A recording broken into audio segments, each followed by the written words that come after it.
where we dive deep into the pressing issues that shape our nation. My name is Sharon MANDOR. I am Anifiok Enquiry. Nice to have you with us. Good morning. Today we turn our attention to a debate that has sparked significant concern and frustration across Nigeria. The ongoing economic policies influenced allegedly by global financial institutions. Recently, the Nigerian Labour Congress President Joe Ajaero voiced a strong critique of the International Monetary Fund and the World Bank, accusing them of imposing economic developing nation influence to these global institutions really wield over our economic trajectory, and are their recommendations truly in our best interest? Join us as we explore this complex dynamic, examining both sides of the debate and what it ultimately means for Nigeria's economic future. We're being joined in the studio by a public and political affairs analyst, Otuekong Donald Okere. Good morning to you, Otuekong. Good morning, Sharon. I love the red dress I saw yesterday.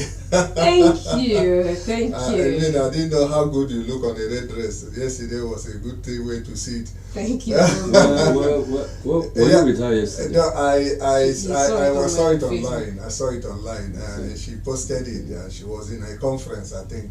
Yeah. I think you were one of the guests there. No, I wasn't the guest. I was the MC. Okay.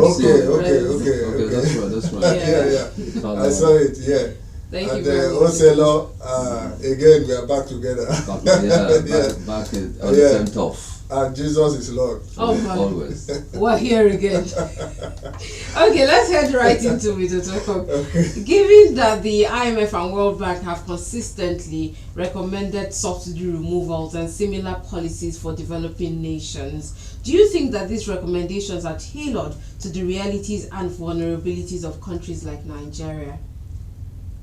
On the World Bank telling developing nations, and not just it is the worst thing for any nation to do, to allow IMF to come into the economy one way or the other. We have seen it happen in many countries of the world, and it has never worked. And incidentally, it's not going to work in Nigeria. And we have been having this relationship of IMF determining our economic policy since the days of IBB. When we started having this devaluation of the Nigerian currency, I remember the first one was from 1 naira to $1 to about 4 naira to $1. And it caused a lot of economic crisis in this country. And again, we are at it again. Over the many years, that relationship has not produced anything for this country. So if Nigeria if onlookers believe that, oh, these things are going to give us any positives, bring any positives in our economic development, look at the past 30 to close to 40 years now that Nigeria is related with IMF, what actually has come out of it. Virtually every economic policy in this country, right from the days of IBB, has been, except during the days of OBJ, Obasanjo, not much was done. You know, it was Obasanjo that got us to pay off all our debt, but surprisingly, subsequent government went back because of this policy shenanigans of the Nigerian government. They went back to the same old thing, and now we are owing more than then. We owed about 30-something billion dollars over the years, and we had paid out the main money. What we're actually paying, the 30 billion was simply I think the interest on the loans, because the interests are always too high for developing nations to pay. So we're paying the interest alone, and people were saying, look, we have paid hundreds of billions of dollars for the tax stipend we borrowed, and that it was becoming immoral. The debt burden was becoming a huge problem for Nigeria. So with Dr. Okonjo Iweala, with her pedigree, and with Obasanjo, who knew how to work with these kind of organizations, we were able to, our debt was forgiven, and we paid just only, I think, 18 billion all at once, and Nigeria was absolutely debt-free. But due to this policy indiscipline, this fiscal indiscipline of government, people And those guys are simply sitting down and making huge money on our backs. There are organizations in the West who do nothing except manage debt, borrowing to third world nations. That's how they live.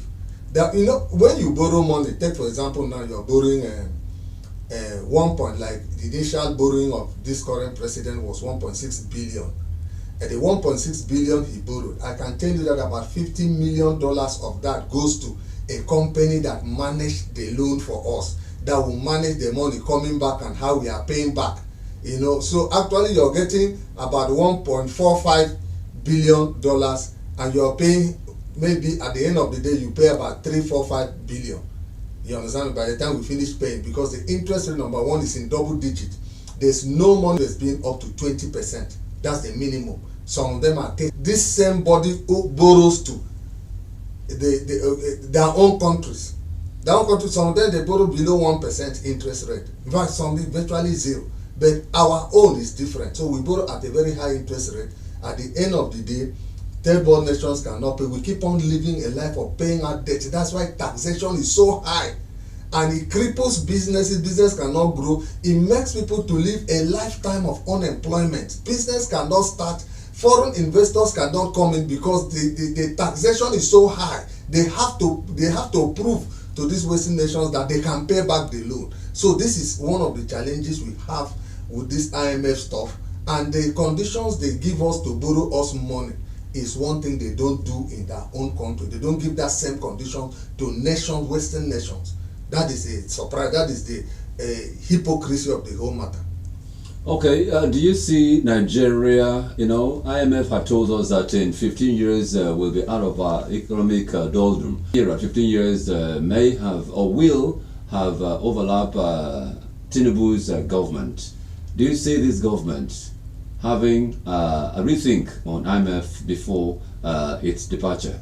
Let me just say this on the so-called 15-year period for us to come out of this economic doldrum. We have never seen one nation. It happened with Argentina. The reason the current president came into power in Argentina was simply because of the IMF conditions that crippled Argentine economy. We have seen